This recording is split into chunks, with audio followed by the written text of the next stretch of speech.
This episode has been brought to you by CompleteNutra.com, Whole Family Nutrition. Welcome to the Healthy and Family Show. Each episode features interviews with doctors, experts, and real moms revealing their secrets on how to keep you and your whole family holistically healthy. Your host is David A. Stone, award-winning movie producer, Amazon best-selling author, certified moringa grower, and founder of CompleteNutra.com, Whole Family Nutrition, which is committed to providing the highest quality, science-backed, non-GMO, all-natural nutritional supplements to keep your whole family healthy. Here's David. Hey, what's going on, everybody? My name is David A. Stone, and I just want to say thank you so much for joining me for episode 4 of the Healthy and Family Show. It's already been a great ride. We've been learning as we're going here. The quality of these things are getting a little bit better every single time. Today, I tried to do the interview using Zoom, so we're actually going to get a little bit better of a picture today on the other side of the camera. But the most important thing in all of these interviews is what Dr. Jessie says, because today I'm interviewing Dr. Jessie Keener again, and she's been a naturopath physician for over 30 years. So she has some incredible knowledge, and today we're going to be talking about glyphosate and GMOs and what they do to our bodies, how they affect our bodies when we eat them, and how basically our food's been weaponized against us when we look at how prevalent this is in everything. And we're also going to look at the connection between how glyphosate actually works in the soil to stop. It's the product called Roundup when you spray it on plants. What is it doing to the soil, and how does it kill those weeds? The similar effects that it has on the soil are the effects that glyphosate has on our own bodies. So you're going to learn the science behind that today. So I hope you're very excited to join me today. But this GMO discussion is one of the reasons that I started CompleteNutra.com. CompleteNutra.com is non-GMO products. Every single one of these products up on top here, non-GMO. And we very much make sure that we commit to that, because I don't want to be taking any GMO products. I take a lot of my products. I don't want my family, I don't want my friends, I don't want anybody taking GMOs. And you're going to see why in this episode. So I'm really excited that you guys are here. And before we jump in, I want to quickly talk to you about Complete Turmeric, because Complete Turmeric, this is actually our most popular product, and there's a reason this is our most popular product. If you guys know a little bit about turmeric, turmeric is an incredible herb. It's a powerhouse. It has so many antioxidants in here, but one of the big things that turmeric actually does is it increases our body's ability to use antioxidants. So it enhances our body's ability to use the antioxidants that we give it. Not only that, it has a lot of antioxidants in it. Now, this is complete turmeric, and there's a reason this is called complete turmeric, because turmeric in its raw form is amazing, but our bodies can only absorb so much of it in its raw form. So the reason this is called complete turmeric and not just turmeric is because of the additional ingredients that we have in it. This is a powerhouse formula because inside turmeric is the anti-inflammatory compounds called curcuminoids. And so what we do with complete turmeric is we take the raw powder, the raw turmeric powder, but we also extract 95% curcuminoids, which you got to check, the higher percentages, the better. So we have a 95% extraction of curcuminoids, and that's what we add into this. It gives it a really powerful punch against free radicals. So why do antioxidants matter? Because antioxidants fight free radicals, and free radicals are the things that attack all of our cells. Free radicals are the things linked to cancer. So if you can attack the free radicals with the antioxidants, which are in turmeric, then there's many, many benefits. And you can just go to PubMed.com if you want to search for turmeric plus curcuminoids, because the curcuminoids are the extract out of the turmeric. So you kind of want both of them combined. But that's not it. This is complete because we have 3 ingredients. The third ingredient in complete turmeric is called bioperin. Bioperin is an extract that comes out of black pepper. And what it does is it actually acts as a vehicle to allow the turmeric and the curcuminoids to get absorbed by our body. In fact, with bioperin, the curcuminoids are absorbed by your body 2,000% more than if you don't use BioPerine, which means you have to take less turmeric to get the same benefits. So that's what complete turmeric is all about. The 3 ingredients are turmeric, curcuminoids, 95% curcuminoids, and the third and really powerful ingredient is called BioPerine, and that helps everything get absorbed by your body fully. So this is why it's complete turmeric. Don't forget, if you want to support our guest, go to CompleteNutra.com and load up your cart, and then at checkout put Dr. Keener 20 and you get 20% off your entire order. So if you want a whole bunch of these, you can actually get some pretty good deals by buying multiple bottles of things, and then you still get 20% off of that on top of it with the coupon code Dr. Keener 20. So, and you also are able to support our guest on the show today. So without further ado, I want to get into the show today and talk about GMOs. I want you to understand why it's important for us to be vigilant. And Dr. Jessie is going to be starting off the conversation with why she became a naturopath doctor and the whole story there, because it's really interesting, and I guarantee you a lot of you will probably identify with it a lot. So without further ado, I'm going to introduce to you Dr. Jessie Keener. Hey Jessie, thank you so much for being on the show again. I'm really loving these conversations we're having. Yeah, me too, Dave. Thanks for having me. Yeah, and I'm really interested. We had a conversation in the last video. I had to actually cut out a few parts because it was choppy and stuff like that. I hope this is a little bit better quality for everybody, but I want to ask you a little bit about, you had a brush with cancer, and you have some backstory with some things and the reason you became a doctor. And I just wanted to kind of ask you to talk a little bit about that. Sure. Because I think it is a real big motivator when you've had health and then you lose your health completely, which is what happened to me. You definitely know the before and the after. And what happened was grew up healthy. I was very athletic, on a swim team, super athletic in high school, went to a college, was on a college team, really into feeling great and having awesome performances. And then all of a sudden it was just like all these things started going wrong, and I started developing insomnia and neck pain and back pain and debilitating pains.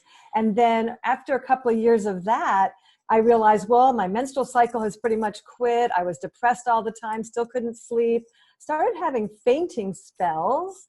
And it was just like my body was unraveling, and none of my doctors really knew what to tell me. I mean, they really didn't know what to do. And was this during college or like after college? This was during college and right after college. So by the time I was out of college, I was fainting randomly. I would have no idea it was coming, and only have a few seconds before, between the first symptom and then actually being on the floor and people bending over saying, young lady, are you okay? So, and none of my doctors had any answers, which meant to me that I needed to take more responsibility. I figured if they don't have the answers, I need to do more research. Now, this is going to date things horribly, but it was before the internet, Dave. So I had to go to the library, and I would come back out of that and think, my thyroid's low. I can tell from the symptoms. And I'd go back. So this went on and on. The doctors would be like, no, your blood test's perfect for your thyroid. No, that's not it. So it got worse. And then finally I started to receive chiropractic care. In fact, I was working for a chiropractor, and he was happy to do my x-rays and look at everything. And I was a wreck. I had a reverse curve in my neck. I had scoliosis that I was born with, but I'd also had an injury where my horse went down with me when I was 16. And that postural and structural stuff never was fixed. So now I had arthritis in my entire spine. That explained a lot about my pain syndrome. And, my doctor's recommendation was just that I stay on the pain medication, stay on the muscle relaxants. Well, those gave me other side effects and basically shut down my digestive system. So obviously those were not answers. The final straw, and this is what you mentioned, the brush with cancer, was my pap smear started showing up in the precancerous stage. Ooh. And so I said to my gynecologist, okay, what's the plan? How are we going to back me out of this? Mm-hmm. And he just looked at me and he said, well, no, actually, we're going to do something called watchful waiting. And I said nothing, because I was just kind of like inside my brain, I'm like, okay, this is important. I'm saying, okay, so how do I do that? He goes, no. We watch, we test over time, and we wait for the cancer to show up. And I said, okay, so there's nothing we can do here to make the fact that I'm precancerous go away. And he's like, no, we just have to watch and wait. Wow. So I left that conversation, really angry, because I came from a family where being smart, having intelligence, having common sense, pushing the envelope, being logical, all of that was highly valued. My dad was a college professor. So I was just furious. I couldn't believe that this was my circumstance, that I was just going to be left here. So I started taking more books out of the library on things like vitamins and herbs. And I remember reading some really amazing books early on about herbal remedies. So I started to experiment. There was a little co-op, and I moved to Austin, Texas after college because it was very warm, if not really hot there all the time, and I couldn't stay warm. Yes, it did turn out to be that I did have a thyroid problem, and that was why I couldn't stay warm. So the chiropractor actually said that I should find a clinical nutritionist. He said, I can only help you a little bit, but he did recommend some supplements. And Dave, some of those supplements did really help me. So I'm getting this herbal natural remedy thing from some different directions, and I'm liking what I'm finding out. And then sure enough, I found a clinical nutritionist, and she was actually looking for someone to run her office.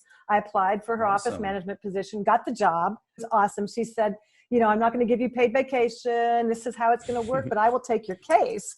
And she said, I will take your case. And I was trying not to be like a poker. I wanted to act calm, but I was thinking, this is like a miracle. Yes. This is like, I had like the goosebumps and the whole thing. I'm like, this is like a God thing. So then later I got really paranoid. I thought, she's going to be so sorry she hired me when she actually finds out how much medical history I have. But she was up for it. Her name is Dr. Teresa Dale, by the way. And Teresa now is the dean of the California College of Natural Medicine. So she's gone all the way to the top of the educational field to get the word out better and more. Awesome. So she was able to do a lot of testing on me, and she was able to create protocols, if you will, based on her knowledge and her training using natural herbs and supplements, vitamins and minerals, homeopathic formulas. And it was very fascinating because I didn't understand the word toxic. I'd never really even heard that, but she said, you're very, very toxic. Your entire digestive system is pretty much shut down. Your pituitary gland up in your brain is pretty much shut down. But there are ways of re-engaging these. There are ingredients that will tonify them. There's ways we can build them back up. And I was like, wow, who knew? So it was almost like there was a second Jessie, that the whole time I was going through my personal office visit with her when she was going through the report of findings, I was also like sitting here going, this is amazing. I didn't know this world existed. And I realized right then, right there, that there really are two worlds. There's the clinical nutrition, hardcore herbal medicine, hardcore vibrational medicine, homeopathic world, all quantifiable, all provable in quantum physics. And then we have the sort of the AMA world. So I was kind of in a shock state through that session, but I went away from that realizing, wow, this is truly a miracle in my life. And it's going to be unique for me because not everyone's going to even know what I'm talking about. So for the first few years, I just focused on me and getting well. But I was working in her clinic and I was helping other people and kind of reinforcing sometimes what she would say and all that kind of stuff. And I realized I have a calling for this. I really love this. I was getting well. I was getting stronger and stronger. We reversed the arthritis. She said, you're in a, my doctor, my gynecologist, the same one that said we do the watchful waiting, had also told me about 18 months before that, he said, well, your formal diagnosis is menopause because you haven't had a cycle in so long. And I'm like, menopause? But I'm only 23. And they said, yes, but you have the biology of like a 63-year-old. So Dr. Dale said to me, well, we're going to reverse that. And I couldn't believe it. It was like, again, wow. So these are paradigm shifts. It's actually like, you're right. It's clinical nutrition versus watchful waiting in pharmaceuticals. And clinical nutrition is the building up of your body, giving your body figuring out what you need and giving your body the building blocks. And then the other side is more like the Band-Aids. Like, here, let's just put this on. Treating the symptoms, not the cause. Right. That's the issue right there. So it was a whirlwind. 2.5 years later, everything that she said that we were going to reverse was reversed. So literally I went on to fall in love, get married. My daughter is now about to turn 34 years old. I was told I would never have children and I needed to learn how to live with that.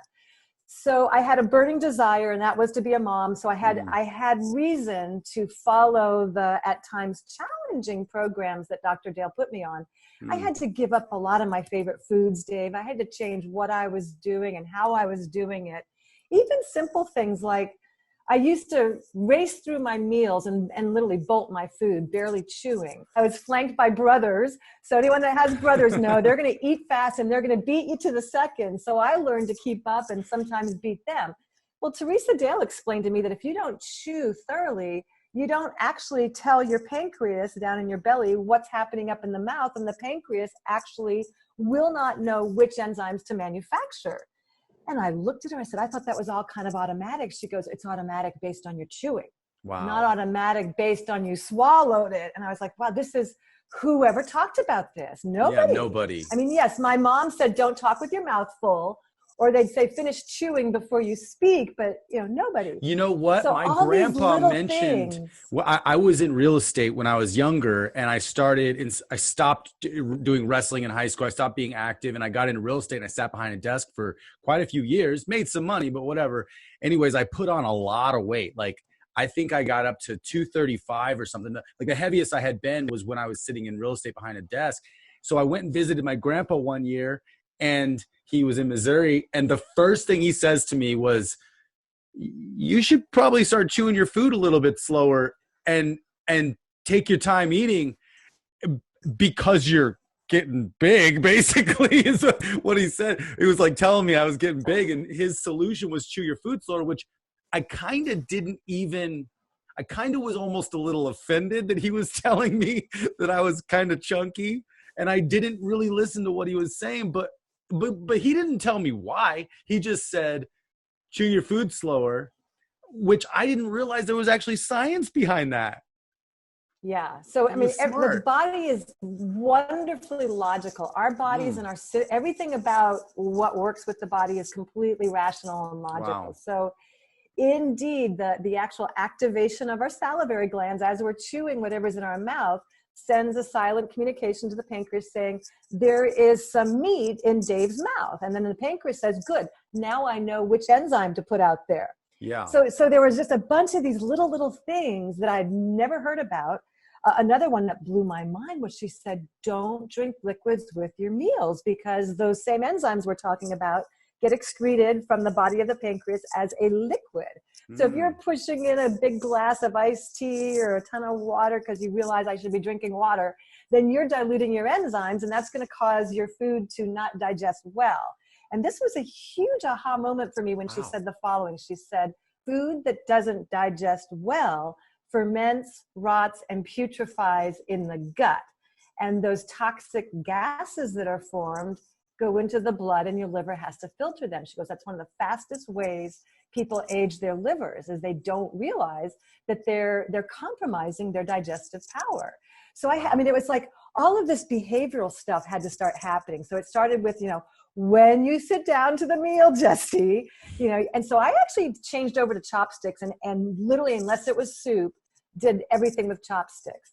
So as I started to get well, I realized, no, seriously, if I was a watchful waiting case, how many other cases will there be in the next 20, 30, 40 years? I should become like Teresa Dale. I need to do this. This is what I need to do. So, I mean, that's why I'm so passionate about this and why I love educating people, because honestly, though, I did feel like by now, because we're filming this in 2020, way back in the early 80s when I met Teresa Dale and had my life transformed and found my calling, I thought we'd be more progressed than we are right now. I really didn't think we'd be stuck in the middle of a pandemic called COVID-19 or coronavirus, that we'd still be arguing over whether zinc and vitamin C and vitamin D would be helpful in helping the immune system defend. This is what I was taught 40 years ago. It hasn't changed a bit. I just thought that the two sides would start to come together more. Right. And so that may be a big upside of this giant pandemic that we're having, is that it starts to get people kind of out of their hypnosis a little bit, that they may need to do some active things or some proactive things. And I think that's probably the most important thing as we start these series of educational conversations, exactly, is being proactive with your body as opposed to being reactive. You know, it's watchful waiting versus watchful action. Like, you're still watching and you're keeping records. You're saying, hey, I'm taking this much omega-3s. This is how my body's reacting. These are how my tests are looking. This is how I'm feeling. You know, it's watchful still, but it's watchful action, not watchful waiting. Yeah, it's watchful, more like a mindful watching. Mindful watching. Mindful. Ooh, I like that. Yeah. Mindful watching. Yeah. Versus watchful waiting. Right. So my whole conversation in my head had to start changing when I started working with Teresa Dale. So I'm going to give you a great example that's actually pertinent to the whole pandemic conversation. We know that one of the ways that coronavirus begins in the body is usually a sore throat. So before I worked with Teresa for all those years, if Jessie, woke up with a sore throat, I'd immediately go into a negative tailspin of, oh no, I hope it's not as bad as the last. I mean, I would just go off into this paradigm of, and it would kind of end with, well, I better try to gargle with some, warm salt water, but I'm probably doomed. I hope I don't have a fever. And then, it takes the Jessie that came out of those 2.5, 3 years with Dr. Dale, and it's like, okay, I have a sore throat, so let me get up right away and start taking some echinacea, some vitamin C, some elderberry, and some zinc. Where's my homeopathic for virus, just in case? I don't know if it is or isn't, but I feel like I should take that. And good, now that I've got all that down and I've guzzled a bunch of water, let me go gargle with warm salt water and some colloidal silver, and let me just go ahead and bang this thing out. And so it's such a different way of being in the same situation. I woke up with a sore throat. So the other thing that I learned is waking up with a sore throat is going to have logic and a sequential, linear, logical equation behind it. In other words, this is not a random accident. It's happening because of X, Y, and Z. Which could why do you have the sore throat? Exactly, which could be anything from too low humidity in the bedroom because it was cold and I was running some heat during the night, and that shrunk the humidity down to 29%, and the mucous membranes can't handle that, and now we have a situation where they're compromised and they're dry and they hurt, and guess what really is attracted to that? Every pathogen you can think of, viruses, fungi, bacteria, they love kind of broken or upset mucous membranes. So, it's really a new world when we look at how to be well today, because nothing can be left to chance. Nothing can be left to, let's just do what our parents did and hope for the best. And I'm going to give you a really tremendous example of that, Dave, which is, back in the day when I was studying nutrition, we did not actually know about Roundup or glyphosate. We didn't have GMO foods. Years and years later, I learned that glyphosate actually entered the food agricultural industry in 1975, but nobody talked about it, kind of went in quietly, and there weren't Roundup Ready or GMOs yet, so no big deal, right? But over time, more and more agriculture used Roundup as a weed killer, and our wheat started to become tainted. So what was once called the staff of life has since 1975 systematically been evolving into the staff of death, because in today's commercial wheat grown in the United States of America, not only is the wheat seed GMO, which means Roundup Ready, which means it's going to get sprayed with Roundup during its life cycle, but after the wheat is cut, they come back through and drench it again, spray it thoroughly with Roundup, because that speeds up the drying out or desiccation phase. So your wheat, staff of life, remember, is now truly a death staff, because you're eating glyphosate, and the liver, and this is really tragic, and this is why we can't be complacent, we have to really be proactive. The liver mistakes the molecular structure of the glyphosate for a nearly identical amino acid called L-glycine. So it actually takes up the Roundup. It brings it into its processes, into the flesh of the liver, and it starts working with it as if it was L-glycine, but it isn't. So we're seeing a huge increase in fatty liver disease with non-alcoholic patients because of how the liver has to start incredibly creating fat to protect itself from this enemy, this villain, but it's too late. It's already in the liver, you see. So today they're doing that with wheat and corn and probably every other commercial grain that gets cut and lays on a field and needs to hurry up and dry. So what are we really saying here? We're saying that our food has been weaponized. That's what we're saying here. And that you can't leave it up to chance, that you just can't afford to leave it up to chance. You value your health and well-being. If you already have some issues and some illnesses, you definitely can't leave it up for chance. And Dave, that's part of why I'm so excited about this series that you're doing, is you're being an advocate and a broadcaster of options and information and choices. You know, we have to learn how to change from the inside out. I had to change my palate. I had to literally transform my taste buds. And it didn't happen overnight. It happened over time. But I had to go from craving pizza to really being okay with not having it, because those particular foods ended up being the worst for my gut and for my health. And there's a long conversation about food sensitivities and the toxicity issues with things like dairy in America. So again, it's individual, but there's very many similarities. So, but they all come together because the dairy industry is feeding the cows GMO grains. So exactly.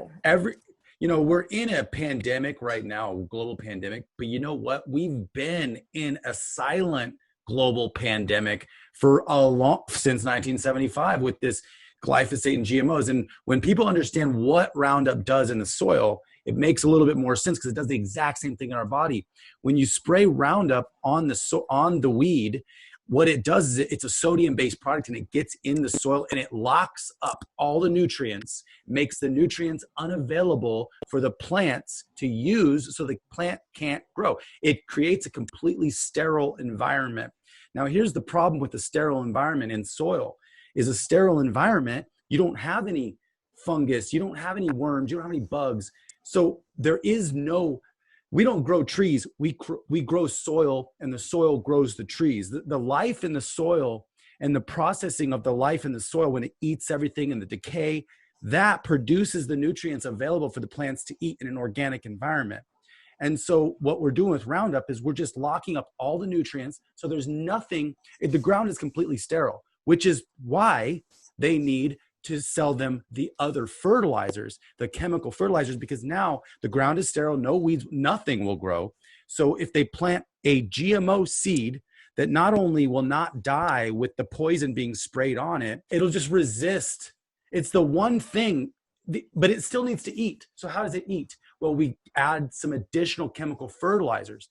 So the plants need to eat in order to grow. But when we sterilize the soil, nothing can grow in the soil anymore. So we have to feed it chemical food, which is the way most wheat is grown in the first place anyway. Here's the other thing. When the seed comes from a GMO piece of wheat, it is infertile. You cannot replant the seed produced from a piece of GMO wheat. In the past, with farmers, it was the staff of life. In the history of the entire world, like wheat is staff of life. Like when you plant one seed, you get a lot of seeds that you can plant. Well, GMO proprietaries seeds. It makes these big companies basically saying, well, you don't want weeds, locking up all the nutrients, killing all the life. Well, when we eat the GMO, it sterilizes our body. It has problems with infertility. If we eat a lot of GMOs, we do, because the seeds don't fertilize and grow again. So there's many things, and it locks up all the nutrients in our gut. So our bodies can't actually absorb any nutrients coming in, which I think leads to leaky gut. So I just wanted to throw what GMOs in the soil do, because I think it correlates with what they do in our body. Devastating to the ecology and terrain of the soil, just as it's devastating the ecology and terrain of our GI tracts. And that's why Americans get so fat. You know, you mentioned before about how your granddad noticed that you had gotten a little fluffy there and was coaching you to chew your food. Americans get fat because fat warehouses the toxins. So it's trying to protect us, really. It's trying to buffer the vital organs from those deadly toxins. So it's going to wrap fat in the liver. It's going to wrap fat around the organs. Some of the fat will show as gaining weight. You'll look and be fluffier, but some people will just have the same appearance as the fat is busy wrapping around all their organs. So it's very serious, highly disruptive. Remember that Roundup or glyphosate is brought to you by the same people that created Agent Orange. So this is a company known for its deadly cancer-causing, predecessor already. And it's a repurposed chemical. It was used for one thing. Correct. And then now that's why they use it as a desiccant. That's a second profit stream for them. So they use it as the weed killer, but then they've also approved it to be used as a desiccant on the chopped wheat. Like you said, they spray it when we've already harvested it, so it dries quicker. Well, it dries it out in like a week. Yeah, it dries a lot quicker, but it's like soaks all of it into every single grain of wheat. And and the insidious part, it does not have to be listed on any label. Nope, and it isn't. So there's a lot to learn on the journey to getting well. There's a lot to learn. One of the most important aspects about the whole journey is that because things are the way they are, we have to have a tremendous amount of compassion for ourselves. We have to have the right tone of voice in our head, because some of this stuff is really going to irritate you at times when you realize, wow, I was really, somebody told me wrong, or a system trained me wrong, or just because my parents always did it and my grandparents always did it and their parents doesn't mean it even is going to add up to being good for you. Yeah. So, there's so much content here. It's kind of hard to figure out where do we go from here. But I think I do want to give people hope. And the hope is that every little thing that you do will start to matter. But being well is a very synergistic, integrated process. So you can't change one thing and expect everything to get better. That's not how it works. It's actually going to take many, many things over time. The body can't detoxify overnight. The body has to detoxify over time. That might be another question we can bring up, because that'd be a great conversation. I've had a couple of my friends say, Dave, you just have different DNA than me, because I've been losing weight and getting in shape. And they're like, I'm too far gone. And I'm like, no, you're not. Like, I think we're in a microwave fast food culture, progress now. But what we don't understand is every single day is like a mini version of our life. Like whatever we start doing today and keep doing, will benefit us. But we build on it. If we try to do everything at once, we're going to stop and burn ourselves out. But if we just pick one thing, try it for a month, try it for 2 months, that's a beneficial habit, maybe intermittent fasting, just choosing your eating window and eating 2 meals a day. If that's the only thing you change, even if you don't change what you're eating during that time, that might have an initial effect, but you will plateau, and then when you plateau, you can add in another thing, and it's easier at that point to layer. And I think that's important to make the point that while you're starting to plateau, you're also going to have more energy. Because that one thing that you did, so let's just say all you did was chew your food thoroughly every bite before you swallowed it at every meal. Let's say that's all you did. Well, eventually you're just going to start to eat less, because you're going to see it's like a natural organic process. And then you're going to see, I just don't want to put as much on my plate, because last time I put that much on, I didn't finish. I'm going to take less. And then gradually there's just an awareness that starts to show up, like, oh, I see, I was overeating before, and now I'm really eating what my body wants. Well, guess what that looks like 6 months later? That looks like weight loss, but safe weight loss and conscious weight loss. So, we talked about this a little bit in one of the shows before. People need to stay awake at mealtime. They cannot afford to fall asleep and just be watching a mindless movie and shoveling food in. It's really about being related to the meal, related to the food. maybe expressing some gratitude before we actually start to eat, literally putting the fork down in between our bites and kind of looking around and maybe seeing the bird fly by and really like get our body in the right mode to receive that nourishment. And that is opposite of what we've seen for now a couple generations. You know, we laugh about how in the 60s there was this whole new ad campaign that came out about the coffee generation. You know, they drink a cup of coffee and they get stuff done. They're active. They work all day and they can get it. Well, that's great, and you can't be doing that at mealtime. So we kind of and then fast food was all part of that coffee generation training where it was okay to just go through a drive-through, get your coffee, of course, but then just slam a burger.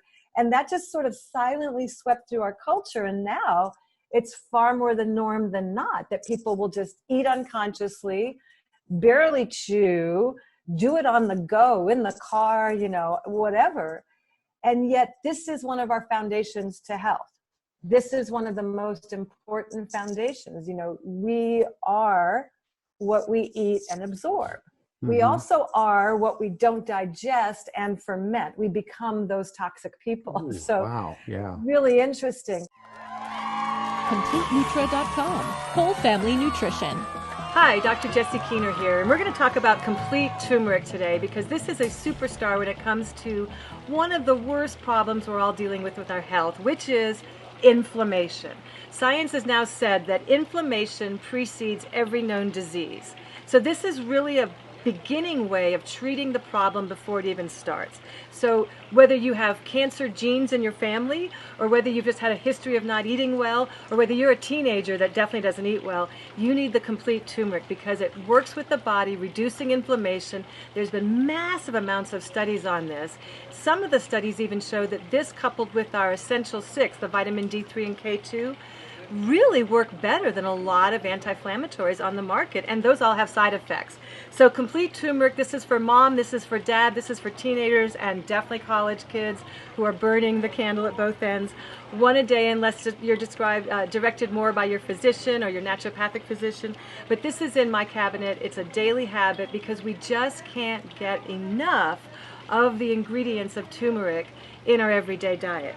The other genius behind this formula is it contains something called bioperine, which is a black pepper extract.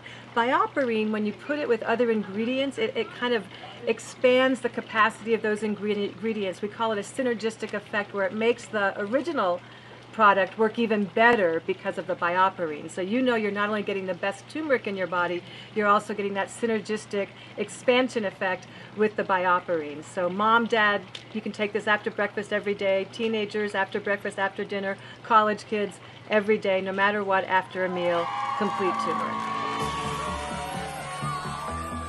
CompleteNutra.com, whole family nutrition. And it's only been in my lifetime, Dave, that popular press is starting to recognize the folly of the 40s, 50s, and 60s here in America, which was, doesn't really matter what you eat. And there was literally a nutritionist for the New York Times named Jane Brody, and she literally said, doesn't matter what you put in, whether you put in fats and starches and sugars and it doesn't matter. The reality is, oh yes, it does. Because if you look at what ferments versus what doesn't ferment, that would be the decisive issue. So, you know, things like simple food. It's not just calories in, calories out. That's way too simplified. And she was saying it was. She was saying it was, and I'm like, oh no, I've come too far already. So even things like, you know, there's a ton of arguing these days about, is it okay to eat meat? Is it not okay to, you know, that's a whole nother great conversation. So let's say you've decided maybe to avoid glyphosated grain products in America, and you decided to convert from eating GMO-fed dairy and GMO-fed beef to maybe grass-fed beef. And then people go, oh, no, you should be a vegan. But the reality is not everyone can thrive as a vegan. Certain blood types are doomed to fail with veganism. So then it becomes, okay, how do we individuate? You know, the good news is we're in the information age. There's actually a great book out called Eat Right for Your Blood Type. People can go and see what their blood type is. And, you know, that's also funny, too, because when I got into this field, people knew their blood type. 40 years ago, if you asked someone in your age group, what's your blood type? They knew. Today, nobody knows. I have no idea. I don't know. Maybe your mother knows. I Maybe know. not. I don't know my blood type, honestly. But it makes It sense. hasn't never come up. And it makes sense that if you understand how blood types originated, that the diet would be individuated to each type. So blood type O, which is my type, is the oldest type on the planet. And that's the blood type of the hunting, gathering, tribal Homo sapiens. Did they eat meat? They ate meat. Or fish or shrimp or lobster or crab or what, mussels. Did they eat, tubers and vegetables? Yes, they were gatherers. They would pull up, roots and gnaw on them. So that's what their diet was, basically. When agriculture started and people started the earlier forms of corn and the earlier forms of wheat, as that integrated into the diet over many generations, it actually changed the blood from the O, hunter-gatherer blood, to the A for agriculture. Because now the diet had literally changed. Now, what did that mean? It means that instead of being completely nomadic, those people were around the same area, tending to the land, year in, year out, and then growing larger and larger communities. So as agriculture developed more and more specialization, and now we've got all these different grains and all these different legumes, that's when the blood type B popped out. And then the last type to evolve is the AB blood type. That's actually the rarest blood type because it's the most recent blood type. Those are the only people, in my opinion, and lots of white paper on this behind me backing it up, that actually can thrive being vegans. The others will experience nutritional deficiencies being vegan. Can you make it as a vegan if you have a blood type O? Maybe, but you'd have to take a lot of supplements, and some of those supplements might not be vegan. So there you go. So it's very fascinating, but the reality is, if you slow down everything and go, what matters the most is my state of mind when I'm eating. What matters the most is because I'm chewing everything. After about 20 minutes of starting to eat, my brain is going to know that the meal happened. So if I'm chewing slowly and it takes me at least 20 minutes to eat, which it really should, then we're going to what? Stop overeating. We're going to feel our fullness. We're going to get more related to ourselves, and our digestion is going to increase. Our liver is going to start feeling some relief, which means it can manage hormones and do our circulation stuff better. And we're just going to start to pop into more awareness. And that's what I love about this field is every little thing will add up, but you can never become complacent. I always joke and say, the reason you can't be complacent is because gravity is always gravity. It's gonna pull you down, you're gonna wrinkle, there's gonna be gravity sucking on your body. So we have to keep, very proactive with this. But I think it's also so much more fun today than it was 40 years ago. Awesome. And it's also so much information out there today that it can be quite confusing for everybody, because everybody's saying, be plant-based or be. And so here's the other insidious thing. The conversation, we need to ask the right questions here, because there's a conversation going on right now. I'm plant-based or I'm meat-based. And it's like, oh, okay, now, but that's now a marketing opportunity, because now people are buying all plant-based. I'm vegan, I'm vegetarian, I'm not eating meat anymore. However, you're still eating processed everything. Like if it's vegan, doesn't mean it's not processed. And so if you go into the Burger King now has that new Impossible Burger, well, do you think as a vegan that that's going to be healthier for you than an actual piece of crap regular burger? I think it's maybe the same. It might even be worse, because these are completely engineered in a lab. I don't know. It's probably a very the same. It's just junk food. It's not. It's very toxic. Either they're going to have soy oil, what happens when we eat, or canola. What is our body trying to do when we eat? Well, we're eating something. Our body takes it apart and takes all of the beneficial nutrients and so our body can function and build and grow. Well, if we're never taking in any nutrients at all by what we're eating, or a very, very little amount of nutrients, especially now, even if we're trying to eat healthy, and this kind of gets into supplementation, even if we're really trying to eat healthy and we're trying to go buy a lot of vegetables, we're trying to go buy a lot of fruits and eat less meat and cook our food, Well, what we're not understanding is the way everything is grown. Even if it's organically grown, the soil has been depleted unless it's a super awesome organic farm. And there are a few of those that feed soil heavily. And I'll bet you if we tested the nutrient value between a head of lettuce grown by a farmer that feeds the soil versus a head of lettuce that's organic in the store, it would be a very different profile. So feeding small independent farmers that or have organic farms, I think is, if we want to be healthy, it's like people might be like, okay, you scared us to death with these GMO talks. Like, what do I eat now? I mean, what can I eat if it's in everything that's processed? Well, we might have to get back to a little bit more old school kind of farm days, like meet a farmer in driving distance, go visit the farm once in a while and pick up a bag of good stuff, go to a farmer's markets, maybe change the way we actually consume. Because that's, I think, part of the problem. That's a major problem. People are not connected to their food. That's not how we evolved. How we evolved as a species literally was, our evolution was intimately and directly connected with our food and our food consumption. That made us who we are today. Never in the history of humanity have we had this gross experiment where food is chemically engineered to be addictive the minute it hits your mouth. That patented phrase, flavor burst, that's, companies spend millions researching how to get the right amount of sugar plus fat plus sweet to have it explode in the mouth all at once. We've never, ever existed in a situation where food was poison, but it was still called food.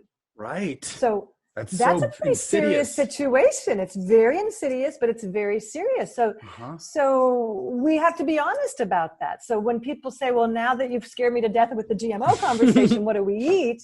I mean, the conversation is you eat real food. Right. If it's alive, that's what you want to eat. You can be a vegan if you want. I would personally say, unless you're an AB blood type, good luck with that. You're going to need a lot of supplements. But let's go to real food. So instead of ripping open something and sticking it in a microwave, let's get real broccoli. Let's, like you said, farmers markets, find people that are doing grass-fed cows. You can create, a food co-op if your community doesn't have a food co-op. But a lot of people are going to benefit from joining their local co-op, which has more buying power than the individual. So it's about going back to real food, because real food is what we evolved with.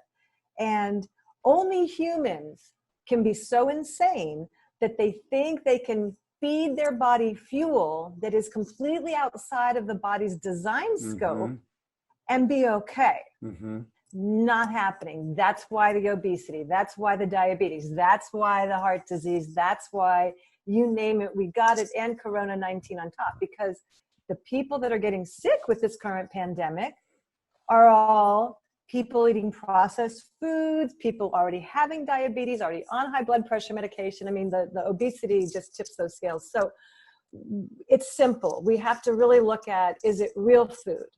And we have to retrain our taste buds to be okay with real food. In France, when they take the baby off the breast and start introducing real food to baby, it's one vegetable pureed with a little bit of the vegetable broth that you steamed it in. So slightly cooked vegetable. Mom makes it herself, and one vegetable gets introduced as a pureed food. And then they stabilize that over several days. When baby seems fine with that, then they go to a second pureed vegetable. That seems like way easier than, where's the baby food?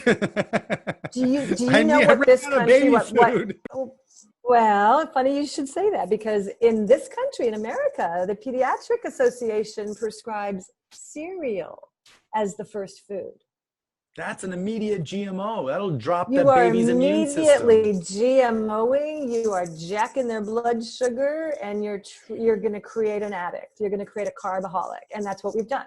So, and there's on and on about, when is the time right to bring a baby into solid foods, but that's another conversation. But just solid food that doesn't have poison in it. We just need to be more conscious and aware. Way more, because France has nowhere near the obesity and diabetes that America does. And now we can see why, because babies are weaned onto vegetables. And I'm not talking mashed potatoes. I'm talking pureed broccoli, pureed green beans, Awesome. Wow. pureed yellow squash.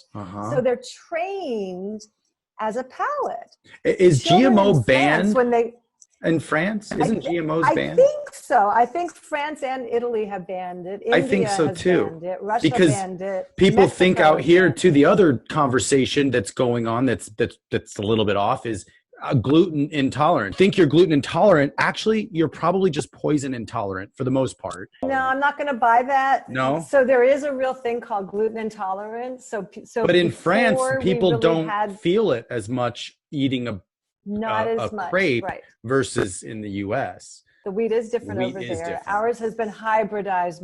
Ours has really been hybridized. So that's part of the issue.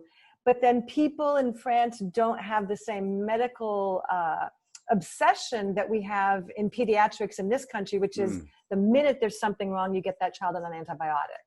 I know and again, we could do a whole show on the mistakes that people make with children, and when children's bodies are trying to run fever or trying to cure itself of something, and how we intervene and make it so much harder for the body. The average French adult is going to have a much healthier digestive tract with that ecology of the gut flora that we were talking about before. Theirs is going to be way better, way better. Americans is the worst. We have the worst guts. We have the most amount of stress hormone, and we have the most amount of dementia.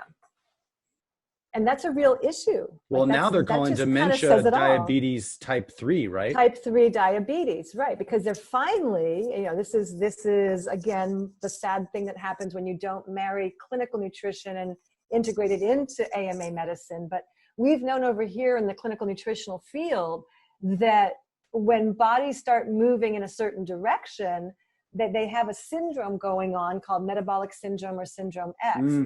It's a pre-medical syndrome. There's no actual disease yet, but there's 4 potential outcomes, all of which are deadly: cancer, diabetes, heart disease, and obesity. So clinical nutrition, we're talking 25, 30 years ago, had already shown all this, all the white paper, it's all done, basically. Did that change anything in AMA medicine? No, not a thing. No, it's okay. You would think that the clinical nutritionists would be the ones that the diabetics would all be listening to. But because of advertising and lobbying and whatever else, everyone with diabetes listens to the dietitian that's still trained the way the pediatricians train mom to put the baby on the cereal. And so it's just like, it's not even good logic. It's not even rational, but it's just what's still being done. So, but the hope I have, here's the thing that's really interesting. So, and maybe it's just divine order, divine timing, but we've got this giant pandemic. People have stopped working. They're slowed way down unless they're essential services. And there's a global focus now on health and well-being. That really hasn't happened before in this way. That's a good was point. there a giant pandemic in the early 1900s? There was, but we didn't have the internet. We didn't have social media, and we didn't know. It would be a week later on the newspaper when you heard this day people died in Italy. And it was all kind of like slowed down. Now we have like this ripple of everyone kind of going, okay. And yes, there's going to be some people that just don't want to wake up. They'll be like, well, I've been drinking my diet soda my whole life, Dave. I'm not going to stop now. It's like in the Matrix. And God bless them. It's like Cypher in the Matrix. It's like, I just want my steak. Give me that big red juicy steak. Place me back in the Matrix anywhere. Just make sure I don't remember anything. Exactly. Yeah. We just make sure I'm fully wiped. So just make me like a celebrity or someone with a little bit of money. Yeah, a little bit of money would be good. So that's the interesting thing. I've also, because I've been doing intermittent fasting for a number of years now and did a lot of experimentation with fasting. The other really simple thing that I can say to people, which I believe will give them a lot of hope in the long run, is, look, you've been lied to about even how much you need to eat. You don't need to be eating all that. That's right. You were just conned. Even the food pyramid is a complete hoax. It is totally. If people follow the food pyramid, they are destined to get obesity, cardiovascular disease, heart disease, diabetes, no doubt, and cancer. If an American follows the American food pyramid, they are marching themselves fast into a dread disease. Isn't it called the So we need to standard just American kind of diet start, or the yeah, or the SAD? SAD diet, right? And again, this is what the Surgeon General said would be the best for us.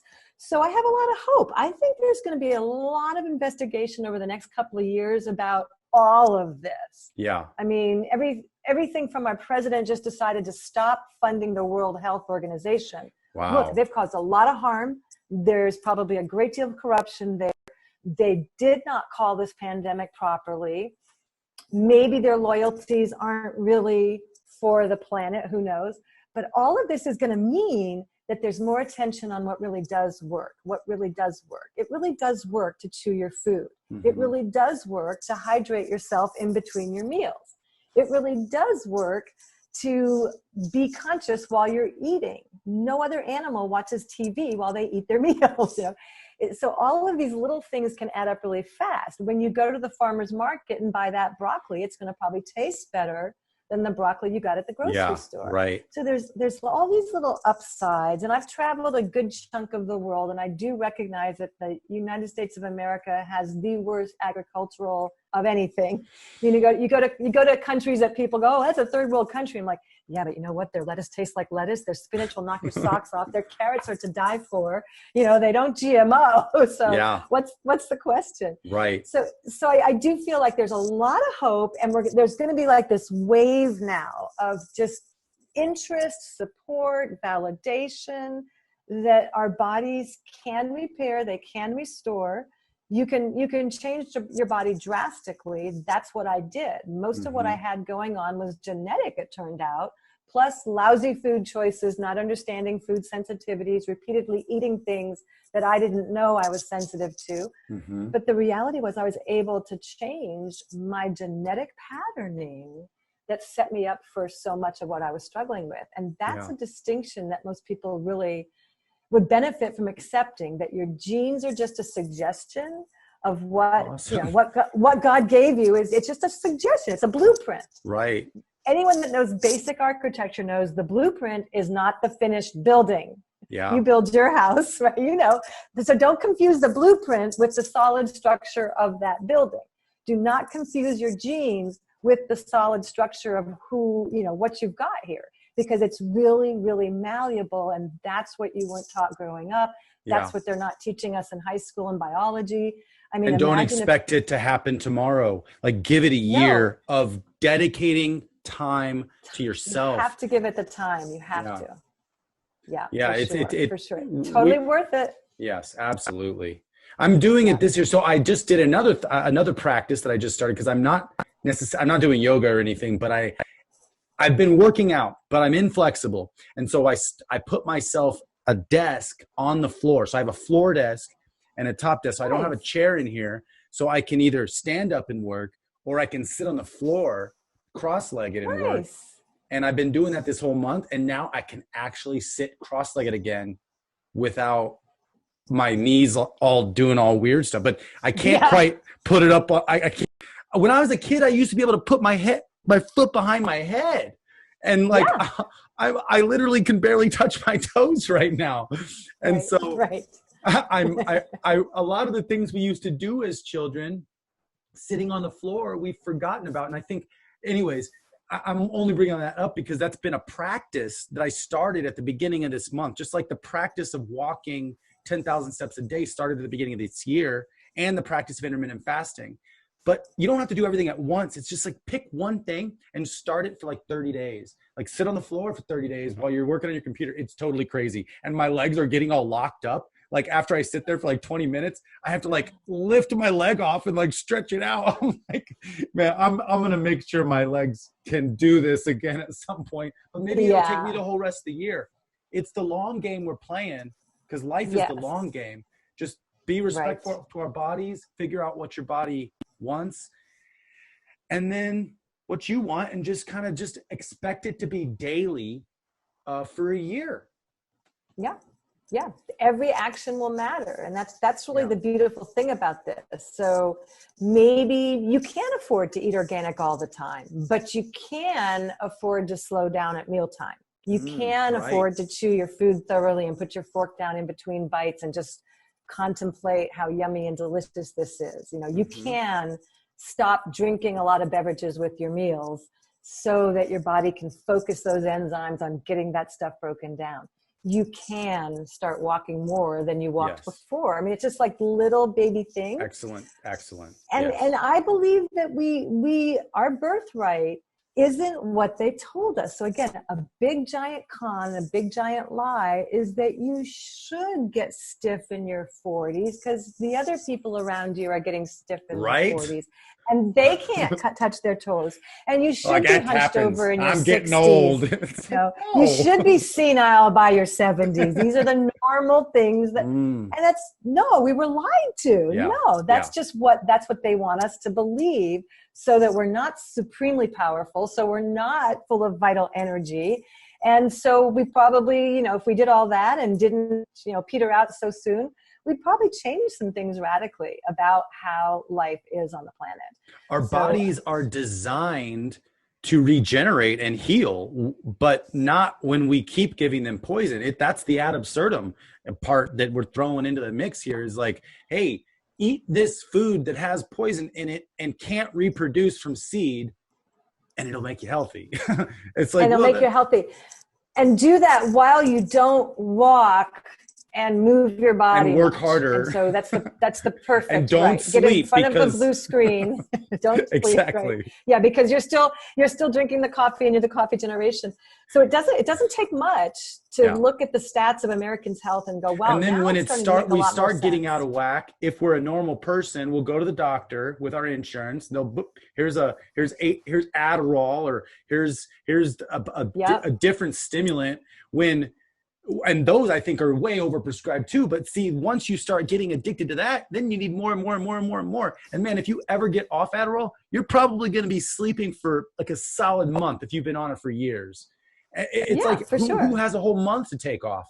Well, right now, maybe people do. maybe. Go to rehab or something at your house. No, I'm just joking. But so I think we're going to see. I would be willing to predict that a year from now, you and I are going to be stunned by how much attention your educational series has received and how many lives are starting to change just from simple, basic, logical instruction. Yes.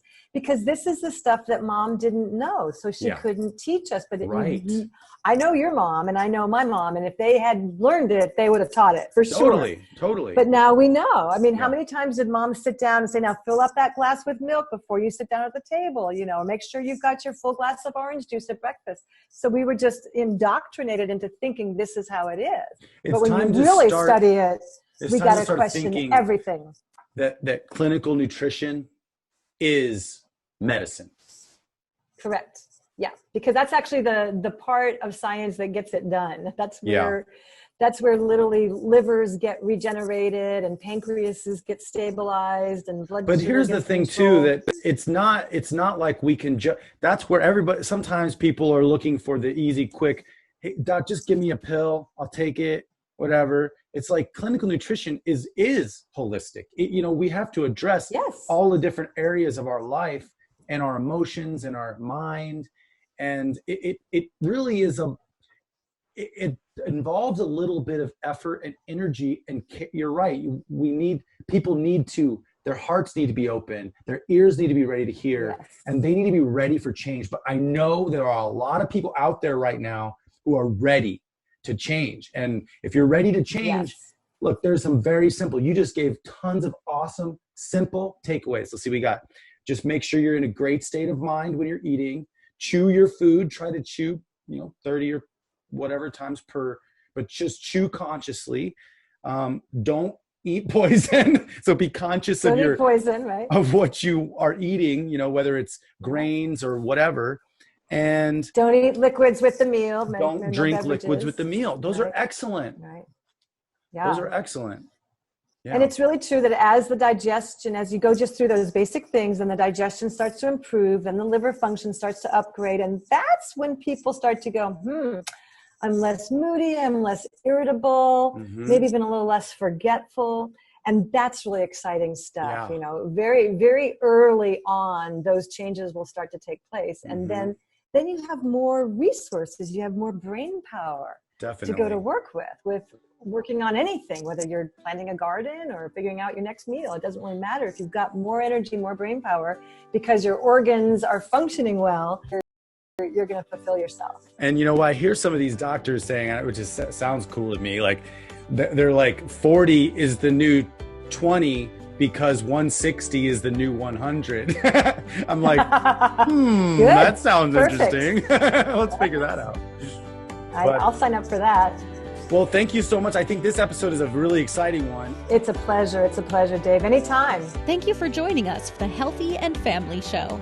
Visit our website at healthyandfamily.com. That's healthyandfamily.com to see what all the other doctors, experts, and real moms have to say about keeping your whole family healthy. This episode has been brought to you by CompleteNutro.com, Whole Family Nutrition, and aired on the Goldstone Network. People, Planet, Future.